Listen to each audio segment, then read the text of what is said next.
Tonight on ABC News Live Prime, 2 children ages 8 and 10 killed in yet another school shooting.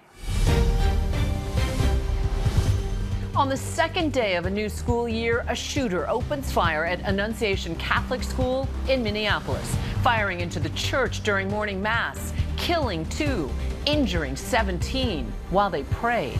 These kids were literally praying. They should be able to go to school or church in peace without the fear or risk of violence. I'm Alex Perez in Minneapolis, where a shooter opened fire at this Catholic school church, killing 2 students. We'll have the latest on the victims and what police are saying about a motive. President Trump expanding his hold over the nation's capital, taking control of Union Station as part of his crackdown on crime. This as Amtrak rolls out its new high-speed trains serving the nation's busiest passenger rail line. We'll talk to Transportation Secretary Sean Duffy and Amtrak President Roger Harris about the move. Plus, patrolling the streets outside of national monuments, busy commuter trains, and the Metro. The National Guard now 2 weeks into its deployment in Washington, addressing what the president has declared a crime emergency for the District of Columbia. We look at what it's like for residents to live among the troops. Cardi B back on the stand for a second day, sued by a security guard who claims the rapper assaulted her outside of a Beverly Hills medical office. Did you call her fat? No, I was calling her a bitch. Yes. We'll take you inside the trial. And how well do you know your grammar? Why one woman has traveled the country helping people find answers to their biggest English questions with just a table, her husband, and her extensive knowledge of grammar. One of the places people can overlap is at the grammar table, discussing, maybe arguing about a grammar point they disagree about. The stakes are not that high. From ABC News World Headquarters in New York, this is Prime with Linsey Davis. Good evening, everyone. I'm Juju Chang in for Linsey Davis. Thanks so much for streaming with us. We begin with the deadly shooting at a Catholic school in Minneapolis, just as the school year gets underway. Police raced to the scene at 8:30 this morning, a heavily armed shooter firing through the church's stained glass windows as the children attended Mass. Frightened parents rushing to the school, and 2 young children were killed. 17 students and adults were also wounded. The FBI is calling it a potential act of terrorism and a hate crime, what we're learning about the suspect. President Trump issued a proclamation honoring the victims and ordered the White House flag to half-staff. Here you see the grim numbers. So far in 2025, there have been at least 90 incidents of gunfire on school grounds, resulting in 29 deaths and 69 injuries. We have Alex Perez in Minneapolis, Pierre Thomas with what we're learning about the suspect, and we're talking with the area's state senator, the mounting concern and the anger and the violence threatening communities. But first, let's get right to Minneapolis and Alex Perez. Alex? Hey, Juju, it's been a nightmare of a day here in Minneapolis. You can see behind me here, authorities are still on the scene. Students had gathered at Mass to mark the first week of school when the terror began.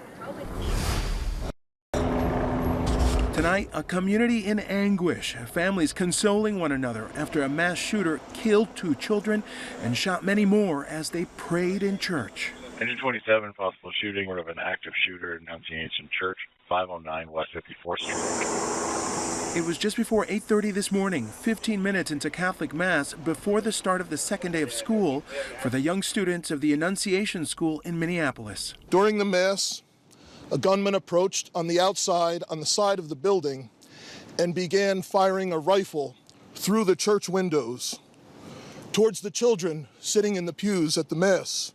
Dozens of rounds fired from outside the church, shattering the stained glass windows. Students ranging in age from pre-K to 8th grade inside.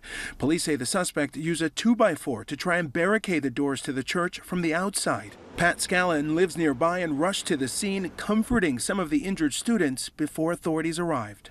And the one girl, it was really something. She said, "Just hold my hand, please." And I did. There was a girl that had a very obvious head injury. And then there was another girl that told me she was shot in the throat. I knew going up there I wasn't going to see something pretty. Students in their green uniforms are reuniting with parents. 5th grader Clarissa Garcia. So I was just at church, and I heard something like really loud, like I thought it was fireworks in the church, and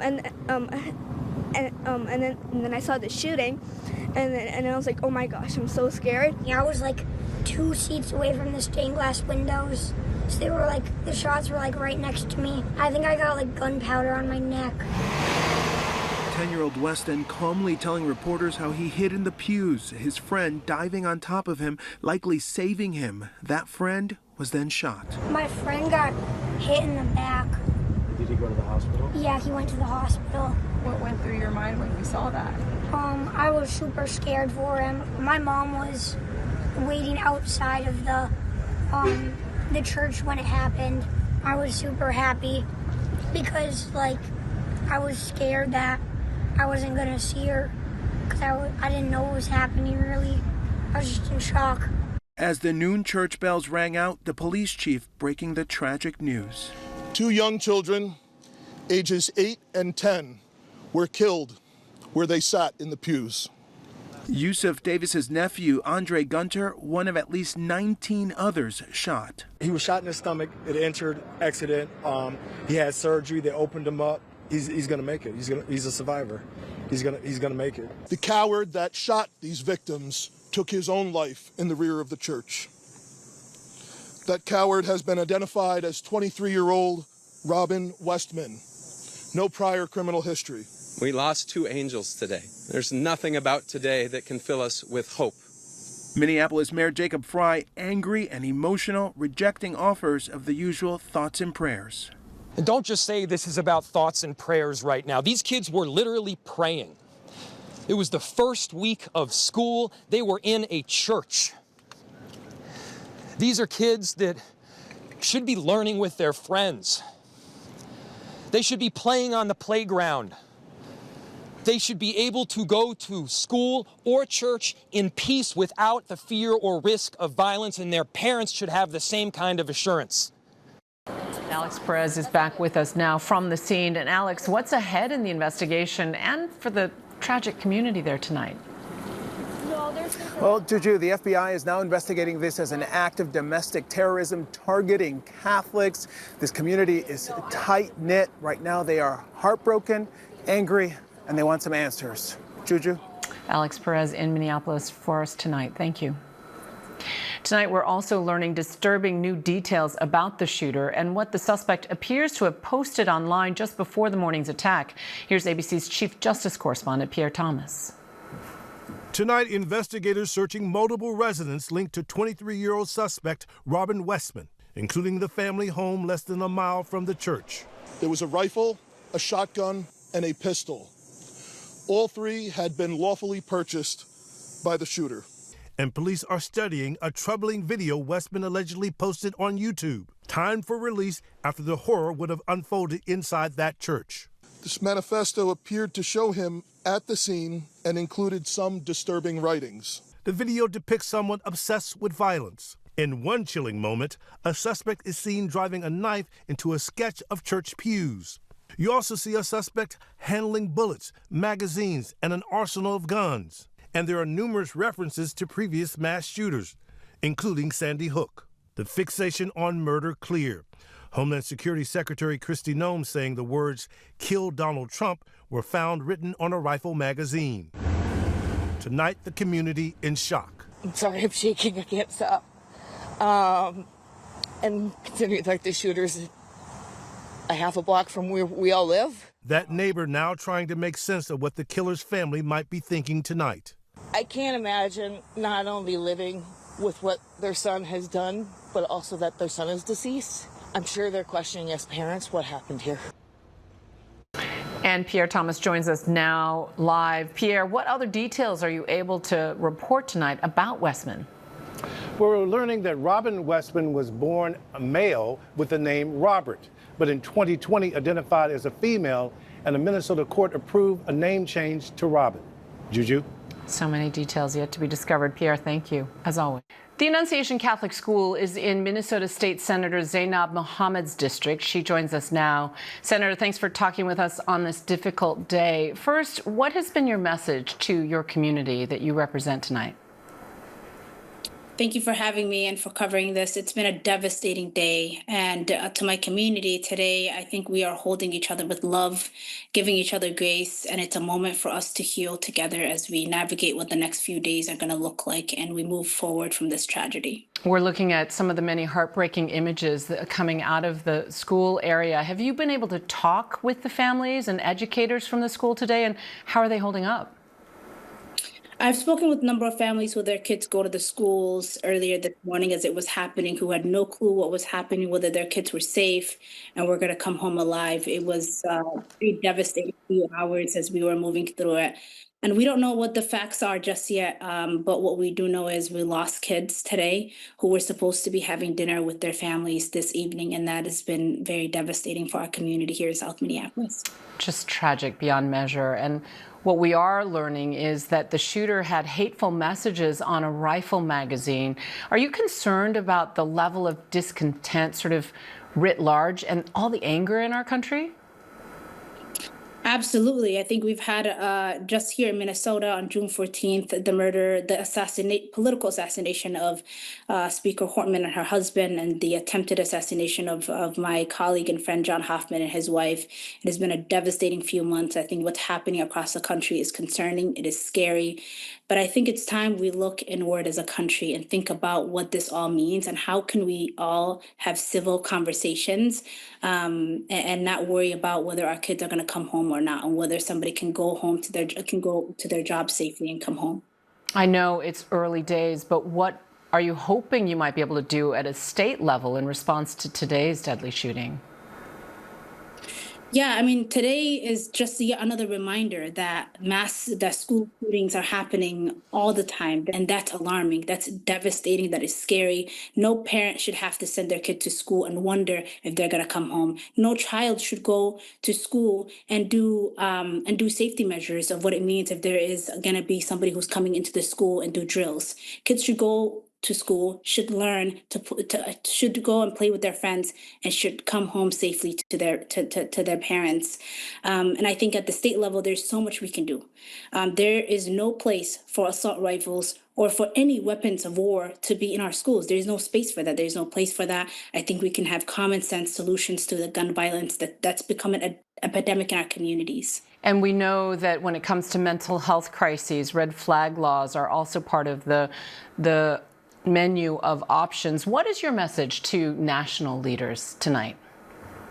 Yeah, my message is in Minnesota, we actually passed red flag laws in the state of Minnesota. And so we did do some things. Obviously, that's not enough based on what happened today, the tragic events of this morning. And I think national leaders ought to look inward and realize that prayers and thoughts are no longer enough, that kids are dying, that people are losing their lives, and we have to do more about the epidemic that's taking place in our country.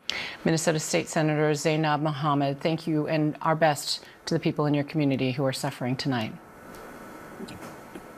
Well, there's a new step in the president's takeover of Washington, D.C. today. The Department of Transportation announced that the federal agency is reclaiming management of Union Station in Washington, D.C. Our Jay O'Brien is outside Union Station. And Jay, what's it like inside the station tonight?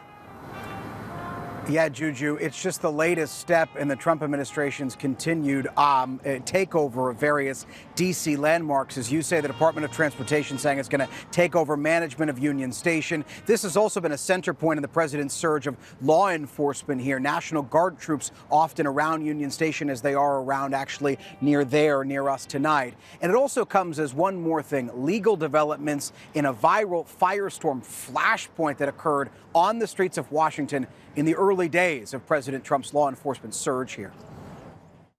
Tonight, a Washington, D.C. grand jury refusing to indict the man who set off a viral firestorm. The FBI director posting this video of the man hurling a Subway sandwich at a Customs and Border Patrol agent patrolling during the president's law enforcement surge. We charged him with a felony, assault on a police officer. But the grand jury didn't buy it, refusing to bring charges. It comes as the Trump administration expands its takeover of the nation's capital, putting the Department of Transportation in control of the city's iconic Union Station. The city will tell you they have this under control, crime around Union Station. But they don't. But this is an overreach. But they do not.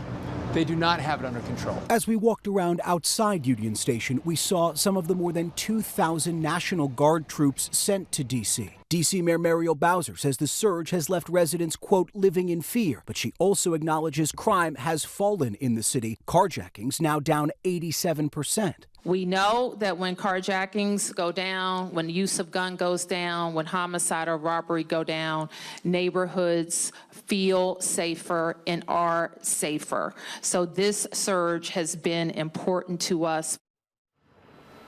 Now, Jay O'Brien is back with us. And Jay, you were at Union Station this morning initially for a different big announcement for Amtrak. Yeah, we came to do something totally different here, Juju, which is cover the next generation Acela trains that Amtrak is now unveiling, what they say is the next era of U.S. train travel. We took those trains, their inaugural ride from Washington, D.C., all the way to New York City today. We've got that for you later on in your show. And we look forward to that, Jay O'Brien. See you in just a few minutes. Meanwhile, overseas tonight, Denmark is claiming that agents linked to President Trump have engaged in covert operations in Greenland to promote a U.S. takeover there. Here's ABC's chief international correspondent, James Longman. A new report tonight alleges the U.S. is trying to secretly influence Greenland into breaking from Denmark. Denmark's ministry has summoned the top U.S. diplomat tonight over reports alleging 3 individuals connected to the Trump administration have been caught in covert operations in Greenland to encourage an American takeover. The Danish state broadcaster claims 3 unidentified Americans were working to undermine Denmark's relationship with the territory. The report says they worked to spread negative stories about Denmark and drew up lists of pro-American Greenlanders. ABC News has not been able to confirm the report. President Trump has made no secret of his wish to purchase the territory from Denmark. We need Greenland, very importantly, for international security. We have to have Greenland. And tonight, the State Department says the U.S. government does not control or direct the actions of private citizens and says it respects the rights of the people of Greenland to determine their own future. Our thanks to James Longman. Next tonight, to the new development involving that highly controversial new immigration detention center in Florida known as Alligator Alcatraz. ABC News has obtained an email from a state official suggesting it could be empty in days, open for just weeks.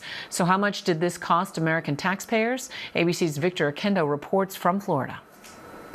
Tonight, Florida's controversial immigration detention center, dubbed Alligator Alcatraz, may be empty within days, just 2 months after it opened at an estimated $400 million cost to American taxpayers. ABC News obtaining an email from the head of the state's Division of Emergency Management, Kevin Guthrie, saying in part, "We are probably going to be down to 0 individuals within a few days." I call it Alligator Alcatraz. The detention center, located in the heart of the Florida Everglades, was rapidly built, capable of holding up to 3,000 detainees. President Trump and DHS touring the facility. I mean, you don't always have land so beautiful and so secure. We have a lot of bodyguards and a lot of cops that are in the form of alligators. The facility drawing public backlash over its location and living conditions, becoming the subject of multiple lawsuits. Last week, a federal judge in Miami ordered the detention center to wind down operations, state officials appealing the decision. Today, Governor Ron DeSantis stating the numbers are lower due to DHS deportations. The deportations are continuing. DHS is taking people out of there, and they're moving them out. Victor Akendo, thank you. A federal judge has blocked the Trump administration from deporting Kilmar Abrego Garcia until at least October. U.S. Immigration and Customs Enforcement arrested Abrego Garcia on Monday and sought to deport him to Uganda. The judge temporarily halted that and set an October 6th court hearing. The judge also ruled that Abrego Garcia must remain in custody until his case is heard. He is currently in a Virginia detention center. Abrego Garcia's attorneys have now moved to reopen his immigration case and apply for asylum.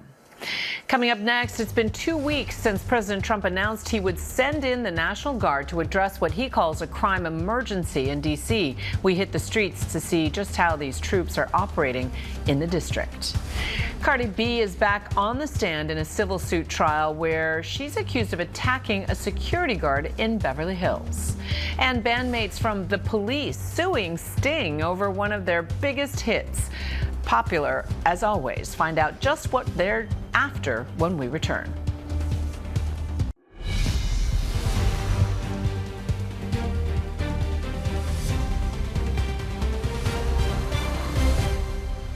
Just 2 weeks ago, President Trump declared a crime emergency for the District of Columbia to address what he says is rampant violence and disorder, activating the D.C. National Guard. With school back in session and the summer tourist season ramping down, we sent our Mola Lenge to the streets to see the troops' mission firsthand. Monday morning, Washington, D.C.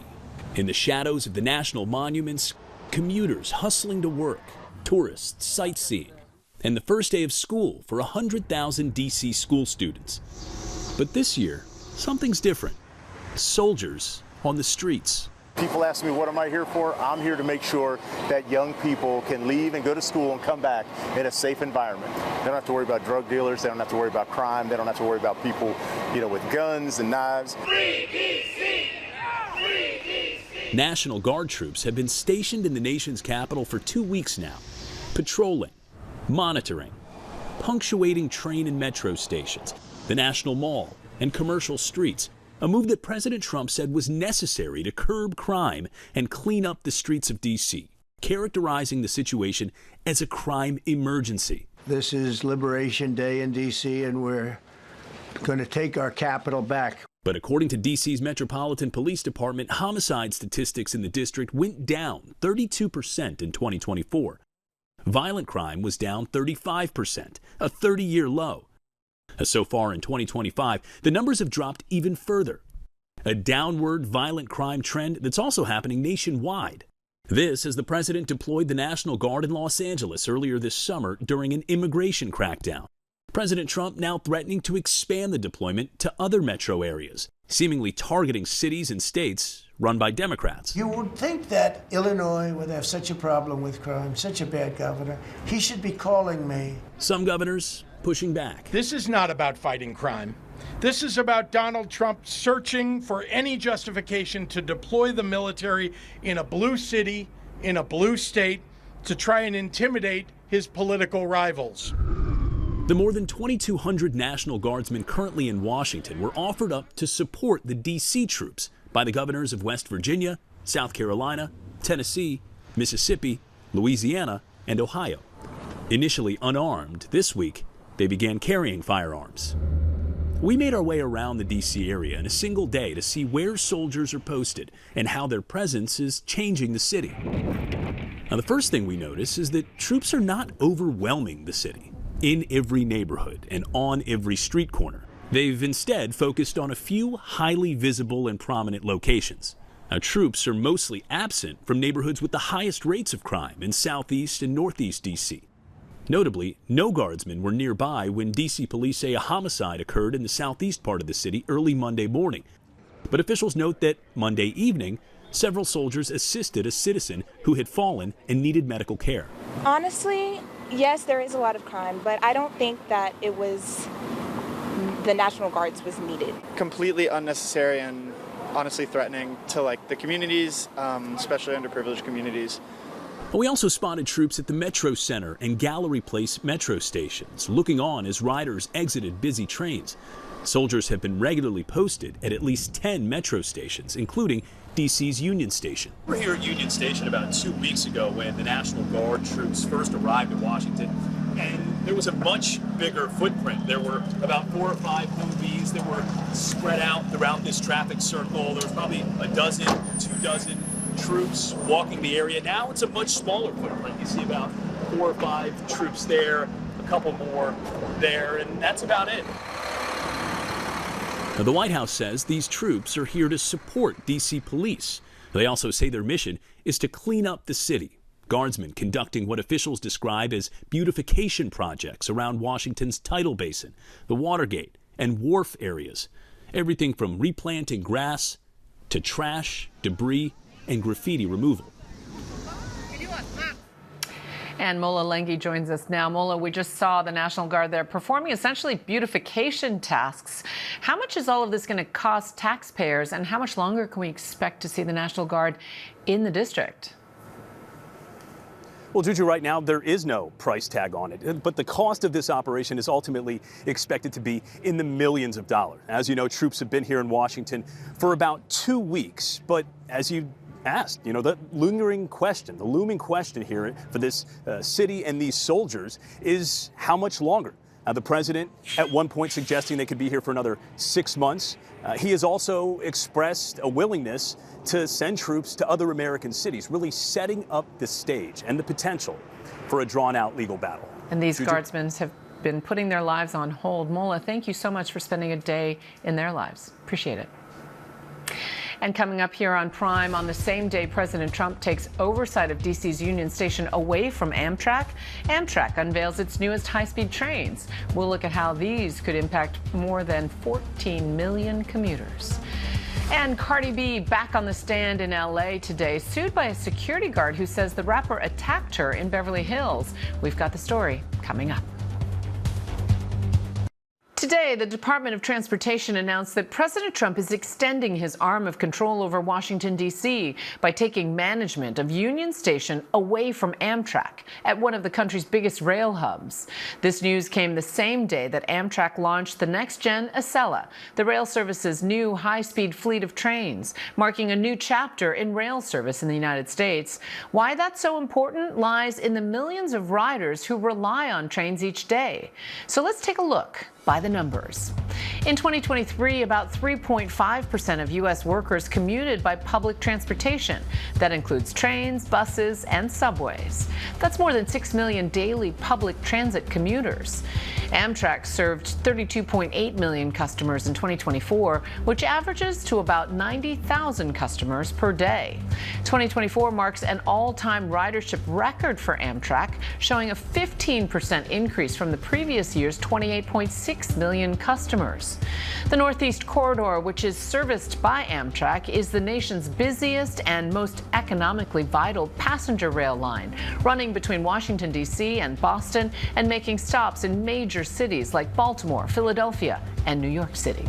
More than 14 million riders traveled along the Northeast Corridor in 2024, based on Amtrak's fiscal year report. Also in 2024, Amtrak brought in about $3.6 billion in total operating revenue, which included record high ticket revenue of $2.5 billion. The Acela Next Gen, a new fleet of high-speed trains for Amtrak's Northeast Corridor service, officially enters service tomorrow. The trains can reach a maximum speed of 160 miles an hour, featuring a tilt system for a smoother, quieter ride.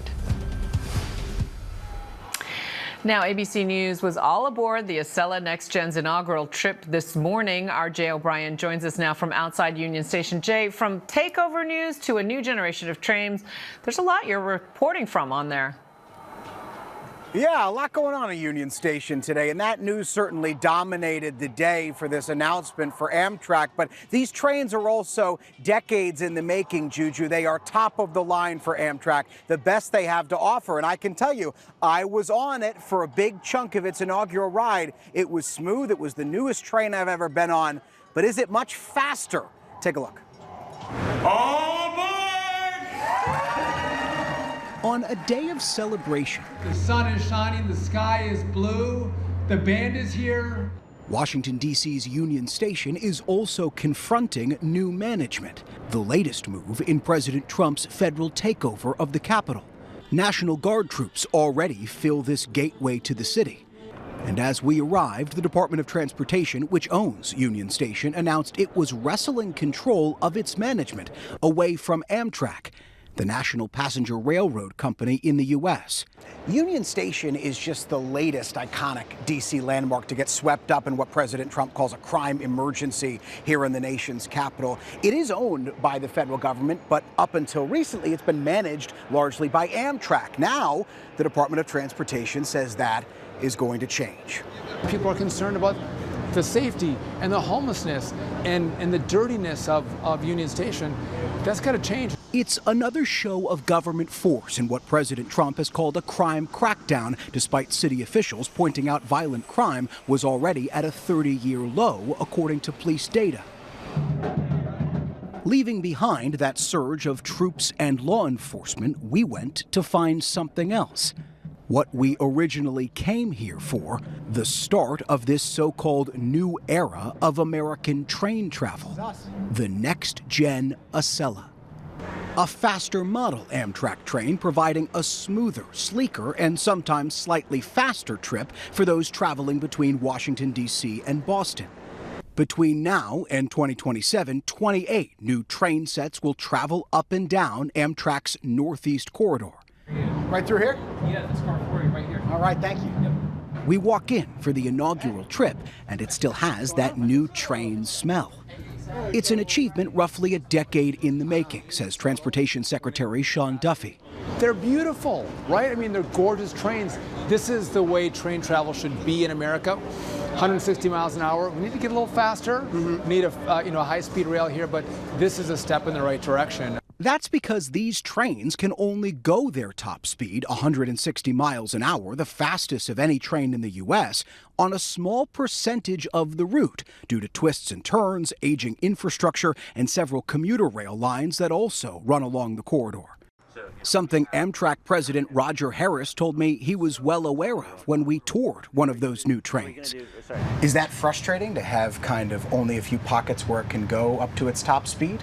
Yeah, it absolutely is. What we focus on is making sure the train goes as fast as possible where it's safe to do so and where the infrastructure allows it. Is there a way to make it and other trains like it go faster to try to change some of that infrastructure? Well, it takes investment. It takes investment in the track infrastructure, in the electrification, the wires above the train, and also the signal systems that control when the trains can leave and how fast they can go, etc. A big chunk of that investment from taxpayers.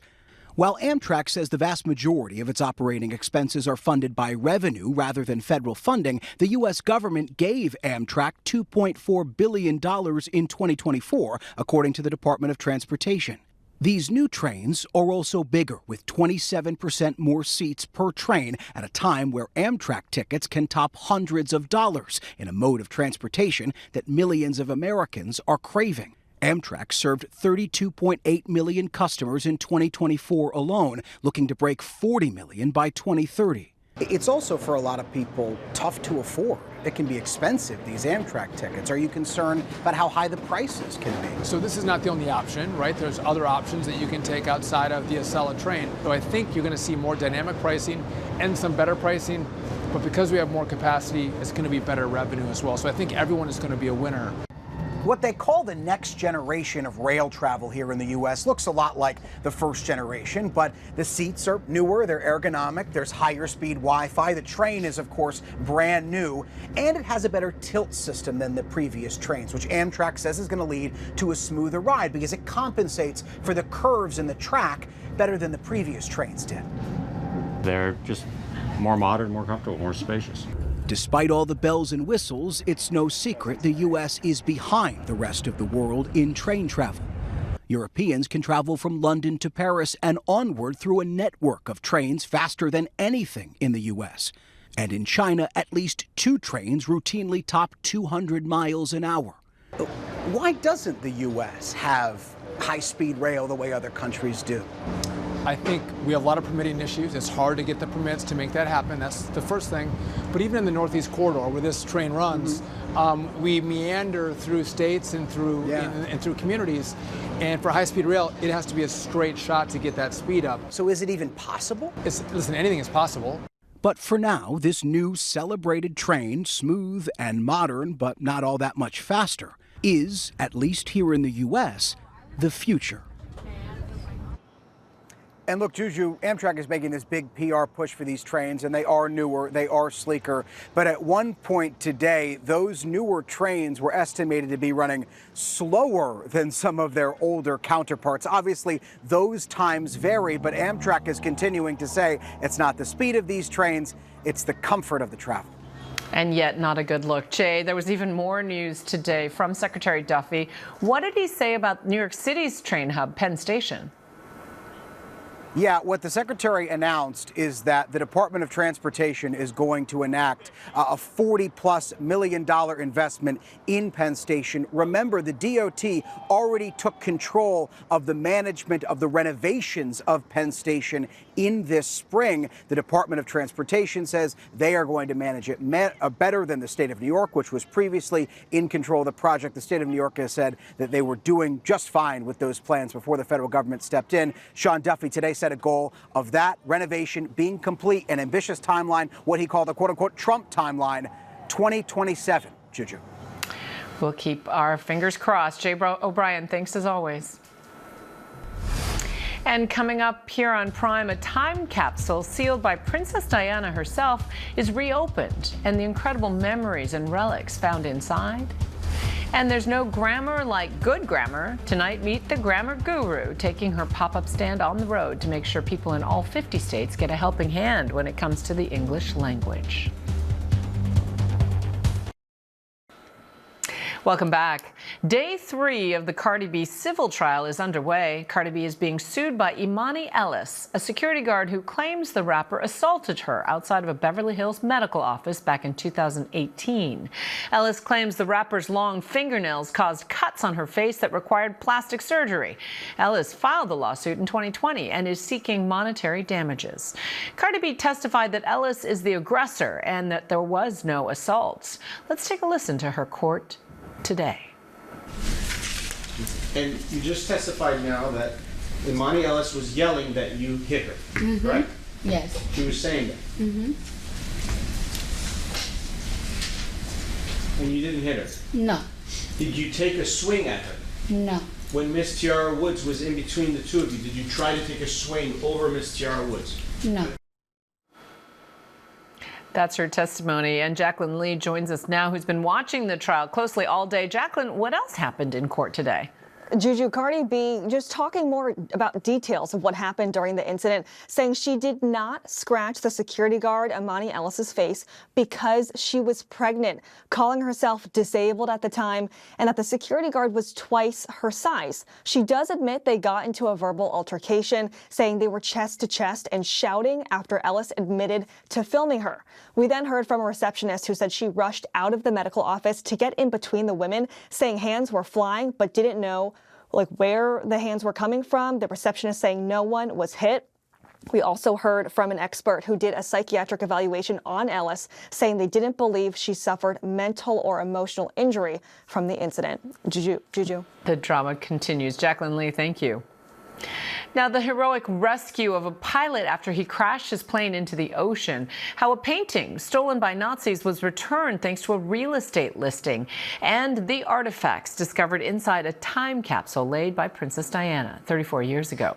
These stories and more in tonight's Rundown.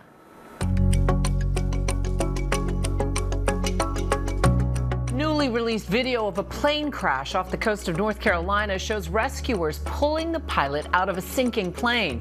Officials said the plane was experiencing engine troubles, and to avoid the crowded beach, the pilot was forced to crash land into the ocean. Luckily, a rescue team was already nearby as the plane sunk. The pilot survived on a small pocket of air in the aircraft until rescuers reached him and pulled him out just in time. A time capsule that was sealed by Princess Diana herself in 1991 at a London hospital has been opened, revealing a collection of 1990s artifacts just days before the 28th anniversary of her death. Inside lay memories of a past era, including a Kylie Minogue CD, Casio pocket television, and a solar calculator. Princess Diana included her own photograph and Gulf War news clippings. The late princess had a close relationship with the great Ormond Street Hospital, often visiting as sick children at a time when many feared contact with seriously ill patients. Between 2010 and 2023, U.S. births dropped about 10%, while deaths rose about 25%, according to a new study. The numbers show a clear pattern. Fewer babies born and more people died, especially during the COVID-19 pandemic years. An 18th century portrait stolen by the Nazis in World War II is believed to have resurfaced in a most unexpected place, a coastal Argentinian home listed on a real estate website. The painting, Portrait of a Lady, was stolen from a prominent Dutch Jewish art dealer in the Nazi invasion of the Netherlands in 1940. Investigative journalists from a Dutch newspaper had been searching for the painting for years using property records, eventually leading them to a property in Argentina. When a reporter visited the home in a last attempt to solve the mystery, he saw a for sale sign in the garden. So he looked the house up online, and there it was. A decades-old feud is reignited in a British court. The musician Sting is being sued by his former Police bandmates, Stuart Copeland and Andy Summers, for allegedly skimping them out of royalties for their 1983 hit, Every Breath You Take.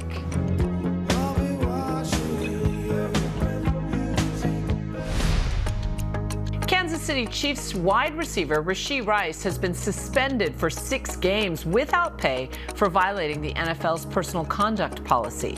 In July, Rice was sentenced to 30 days in jail and 5 years probation for his role in a multi-car crash in Dallas that injured multiple people. Rice pled guilty to 2 third-degree felony charges, including racing on a highway causing bodily injury. So how well do you know your grammar? Do you know when to use then versus than, or which there to use in a sentence? Well, one woman has traveled the country to help people find those answers. Meet the woman who's on a mission with just a table, her husband, and her extensive knowledge of grammar. Stationed on the Upper West Side, right in the middle of bustling streets and nonstop crowds,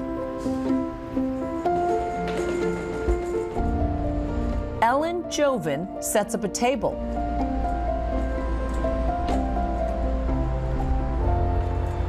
Okay, I think I'm pretty organized now. Inviting New Yorkers to ask her questions. Do you want a non-mandatory grammar quiz? I have faith you're gonna ace that. When I'm setting up the grammar table, I do actually feel a little self-conscious sometimes because it's a little awkward. It's a little bit of a feeling like I'm an 8th grade nerd again. I would guess that that is an adjective. Are you sure about that, and do you want to think about that one more minute? Because I did set up a trap there. Teaching writing classes for years, I know that people are interested in the little details because they ask about them all the time. In 1973, the infamous Schoolhouse Rock sparked a national conversation about grammar. Who could forget their segment, Conjunction Junction? Conjunction Junction, what's their function? Teaching viewers the importance of combining words, phrases, and clauses with the words and, but, or.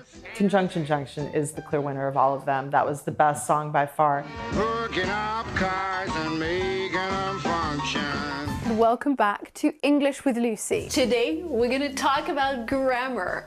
You're going to learn how to pronounce contractions. But now, a gap in the grammar game has many flocking to YouTube or using Grammarly to fix their lengthy emails, the free AI assistance writing tool used by 40 million people. The U.S. currently ranks 36th in the world in literacy. On average, 79% of American adults are literate, but 54% of adults have a literacy level below the 6th grade. Ellen's table, filling that empty space, transforming it into a grammar safe haven. Well, back in 2018, I was getting tired of having all my grammar nerd activities on the internet, so I decided to move my grammar action to the street. And this is a good place to be because it is right outside the 72nd Street Express subway station, and thousands of people would go by, and a bunch of them would stop and talk to me. I already knew that a lot of people were grammar nerds, but my assumptions are still constantly tested. I am a big fan of grammar. Grammar is one of my passions, and I'm just interested that somebody would be sitting there talking about grammar. Oxford, comma or die. The English language is going to it's going to hell. You sound fine. And filming it all, her husband, Brant Johnson. For me, It has affirmed so much of what I already knew about Ellen and what our relationship is. Do you want a grammar postcard? What would I do with it? Send it to a kid. Her curiosity, her genuine interest in reaching people drew me to her 31 years ago. Okay, here we go. Yeah, I'm ready. We're doing it. Yo, tell me, does the apostrophe go before or after the A? It don't go at all. What are you talking about? Before. Oof. Those in-person connections. Comment vous appelez-vous? Ellen. Ellen. No comparison to learning online, and now featured in a new documentary created by the couple called Rebel with a Clause. Joven is more the Ann Landers of grammar, with a grammar table. Showing how one table created community, expanding Ellen's grammar lessons to all 50 states. I shot 400 hours of footage in all 50 states and edited the entire thing over, it's taken 6 years. There was such an openness and connection of the people that came to the table, and the interactions were funny and heartfelt. We're all connected by the words we use. I like to think that one of the places people can overlap is at the grammar table. I had to teach my ex-husband the difference between well and good. Discussing, maybe arguing about a grammar point they disagree about, like semicolon usage or whether a comma needs to go there or whatever it is, how a word should be pronounced.